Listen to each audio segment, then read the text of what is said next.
Hi friends, welcome to our channel Chandra's kitchen. నేను ఈరోజు మీకు సోయా కట్లెట్ చేసి చూపిస్తానండి. ఇవి ఆల్రెడీ నేను హాట్ వాటర్లో పెట్టి స్వీజ్ చేసి పెట్టుకున్నానండి. ఇలా వాటర్ మొత్తం తీసేసి ఇప్పుడు దీన్ని మనం మిక్సీ జార్లో వేసి మిక్సీ వేసుకోవాలండి. చూడండి, ఇలా మిక్సీ వేసుకున్నానండి. దీన్ని సర్వింగ్ బౌల్లోకి షిఫ్ట్ చేసుకుందాం. చూసారు, ఇప్పుడు దీనిలో ఒక ఆనియన్ కట్ చేసి రెడ్ చిల్లీ పౌడరు, సాల్ట్ వేసుకుందామండి.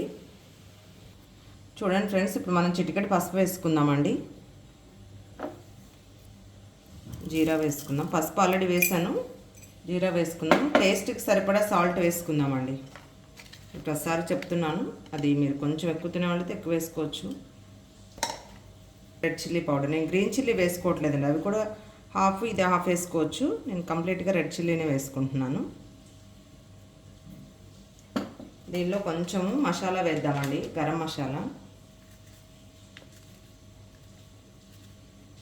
నెక్స్ట్ ఒక చిన్న ఆనియన్ కట్ చేసుకున్నానండి. ఆనియన్, కర్రీ లీవ్స్ వేసేద్దాం.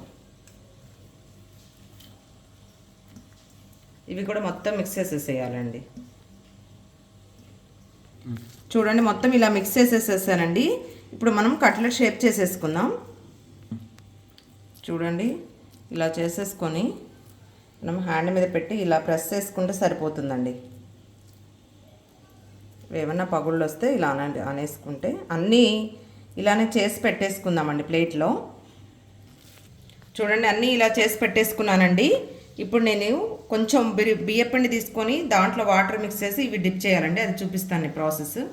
చూడండి, నేను ఒక బౌల్లో తీసుకున్నానండి. ఈ స్పూన్తో 2 టేబుల్ స్పూన్స్ తీసుకున్నాను. దీనిలో ఇప్పుడు మనం వాటర్ వేసుకొని బైండింగ్ కోసం అండి. ఇది మరీ ఎక్కువ లూజ్గా కాదు, మరీ టైట్గా కాకుండా కోటింగ్ వచ్చే వరకు మనం మిక్స్ చేసుకోవాలండి. ఆ కన్సిస్టెన్సీ ఉంటే సరిపోతుంది. చూడండి, ఇప్పుడు దీన్ని మనం ఆల్రెడీ మిక్స్ చేసి పెట్టుకున్నాం కదండి, రైస్ ఫ్లోర్ పిండి.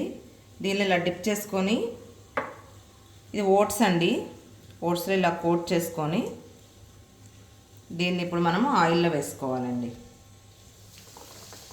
నెక్స్ట్ అన్నీ అలానే వేసుకోవాలి, డీప్ ఫ్రై చేసుకోవాలి. చూడండి, వేగిపోతున్నాయండి ఇవి. ఇంకొంచెం బ్రౌన్ కలర్ రావాలండి, అప్పుడే క్రిస్పీనెస్ వస్తుంది. ఒక 1 మినిట్ వెయిట్ చేద్దాం. చూడండి, వేగిపోయాయండి. ఇప్పుడు తీసేసుకుంటున్నాను. తీసి ఇలా ప్లేట్లోకి షిఫ్ట్ చేసుకుందాం. అన్నీ ఇలానే వేయించుకుందామండి. చూడండి ఫ్రెండ్స్, నేను అన్నీ ఇలా వేయించి పెట్టుకున్నానండి, ఫ్రై చేసి. ఇది టమాటో కెచప్, ఇది మైనీస్ అండి. దీంతో సర్వ్ చేసుకున్నాం. చాలా బాగుంటుందండి, పిల్లలకు కూడా హెల్దీ స్నాక్. మీరు కూడా ట్రై చేయండి. దీనిలో కావాల్సినంత ప్రోటీన్ ఉంటుంది, హై ప్రోటీన్ ఉంటుందండి. ఎందుకంటే మిల్ మేకర్ అండ్ ఓట్స్ కదండి, సో చాలా మంచిది, గుడ్ ఫర్ హెల్త్. మీరు కూడా ట్రై చేసి పిల్లలకి పెట్టండి. Thank you friends, thank you for watching my channel.